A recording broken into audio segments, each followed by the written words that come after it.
بے الفت خلق راغلل د الفت په سر یې مړه کړم بے الفت خلق راغلل د الفت په سر یې مړه کړم بے غیرت خلق راغلل د غیرت په سر یې مړه کړم ډیر درانه پټکی ډیر درانه پټکی و ډیر غنی ګری خو انسان پکې څوک نو خپل وحشت په سر یې مړه کړم خو انسان پکې څوک نو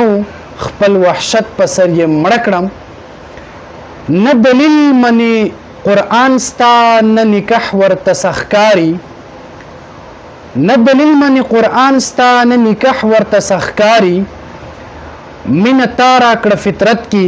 د فطرت په سر یې مړه کړم مینه تا راکړه فطرت کې د فطرت په سر یې مړه کړم انتهایی واجب الاحترام حضرات مسلمانانو د بلوچستان په ځمکه باندې هغه انسانی روپ کې درندگانو یو معصوم یو ښځه یو جنې چې هغه د خپل په خوخه باندې د یو هلک سره نکاح کړی و نو د ټولو نه اول چې په کومه معاشره کې د الله د دین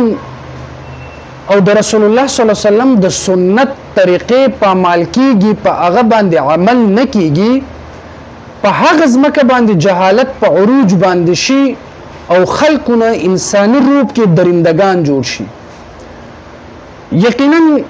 مونږ ډېر اورېدلی دي چې د مکې مشرکانو به خپل دغه ژوندي دغه لور دا به یې ښخ کړله خاورې ورباندې واړوله لیکن هغې هم داسې په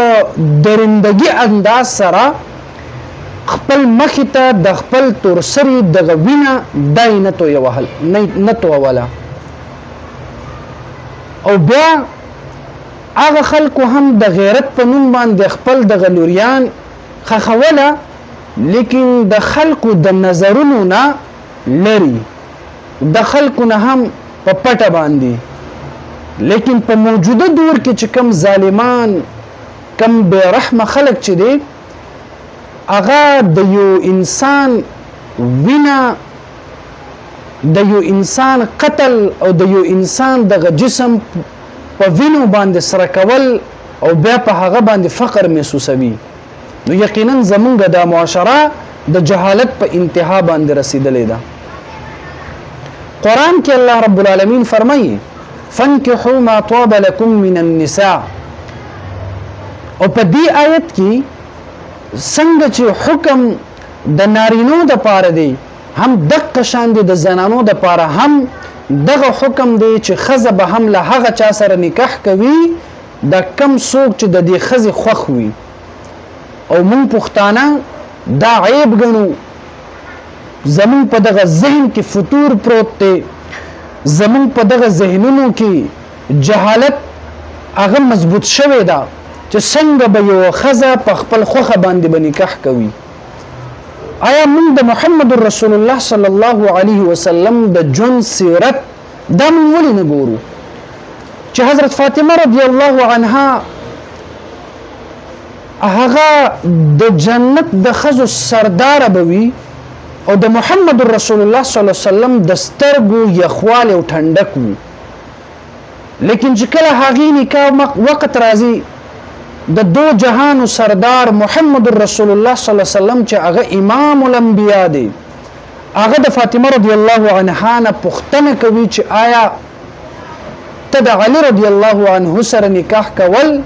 خوښ ګڼي او که نه چې امام الانبیا هغه د خپل لور نه پوښتنه کوي او لور دومره حیاداره چې هغه د جنت د ښځو سرداره به وي بیا هم د نکاح په موقع باندې هغې نه پوښتنه کیږي لیکن زمون په معاشره کې د لور او د خور نه پوښتنه کول پوښتنه کېدل دا یو عیب او یو شرم ګڼل کیږي مونږ دا بد نه ګڼو چې مونږ خپل لور مونږ دا بد نه ګڼو چې خپل لور او خور د لاس نه ونیسو او د خپل کور نه یو انساني روپ کې یو درنده سره مونږ هغه ولیږو واده وکړو چې هغه خور او د لور دا ټول عمر په درد په غم په جړا کې تیریږي دا مونږ برداشت کولی شو لیکن د نکاح په موقع د خپل لور او د خور نه دا پوښتنه مونږ جایز نه ګڼو چې آیا د کس سره نکاح کول دا ستا خوښ دی او که نه دی دویمه خبره دا ده چې کم ښځې کم زنانه په خپل خوښه باندې یو چا سره نکاح کول غواړي دا بالکل جایز ده په قرآن مجید کې الله رب العالمین په سورة البقره کې واضح طور باندې پیغام ورکوي فلا تعضلوهن ان ينكحن ازواجهن اذا تراضوا بينهم بالمعروف الله رب العالمین واضح پیغام ورکوي چې کم زنانه د شریعت مطابق د خپل خاوندانو سره هغه خاوندان چې د دوی خوښ وي که دا زنانه هغوی سره نکاح کول غواړي تاسو دا مه منې کوئ که چېرته دوی د اسلامي احکاماتو لاندې نکاح کول غواړي نو بیا ما او تاسو کې چې یو انسان په نکاح باندې قتلوو ما او تاسو کې چې د یو چا دغه بدن دا په وینه باندې سره کوو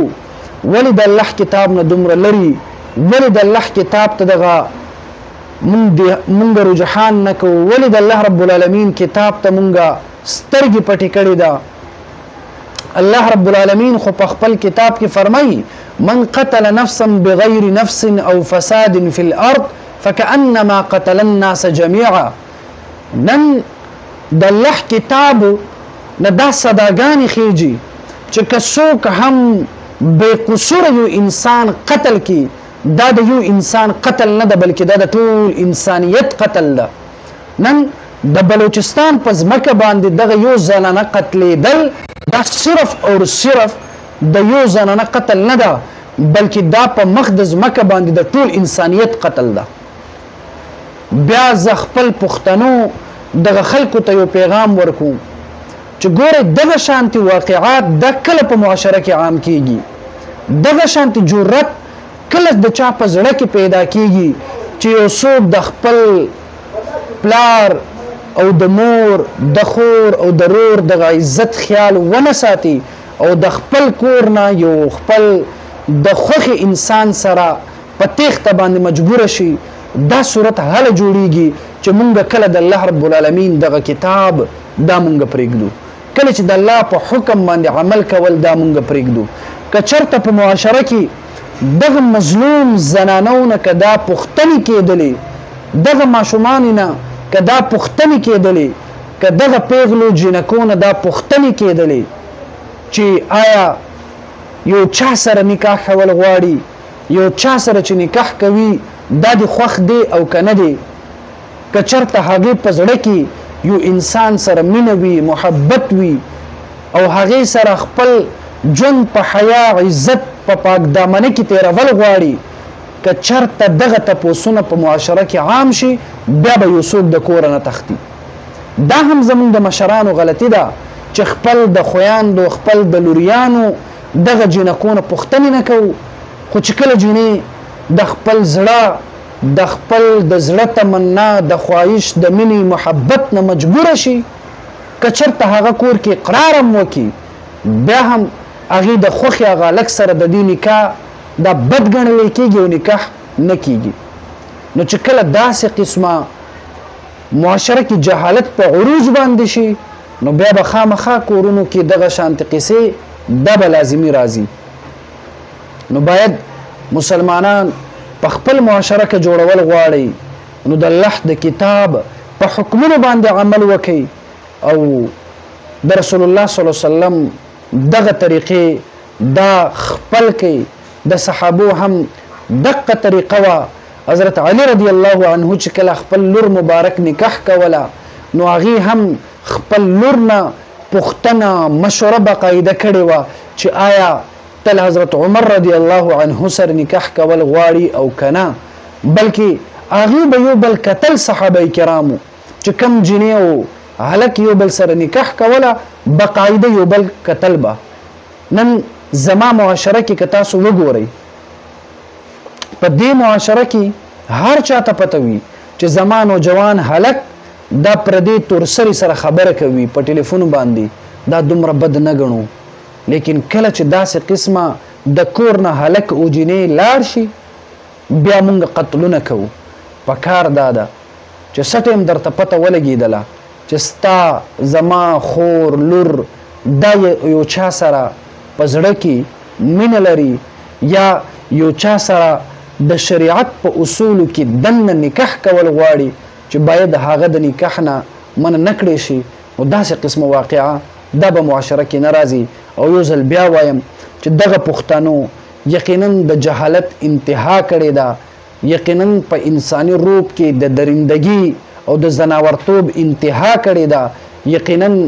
د یو زنانه نه بلکې پورا نسل انسانیت نن دا قتل شوی ده له دې واقعې نه ټول مسلمانان عبرت واخلئ او الله رب العالمین د ټولو مسلمانان خصوصا پښتنو ته د عزت د حیا او د اسلامي غیرت باندې ژوند تېرولو توفیق ورکړي. اللهم صل على روح محمد في الأرواح اللهم صل على جسد محمد في الأجساد اللهم صل على قبر محمد في القبور.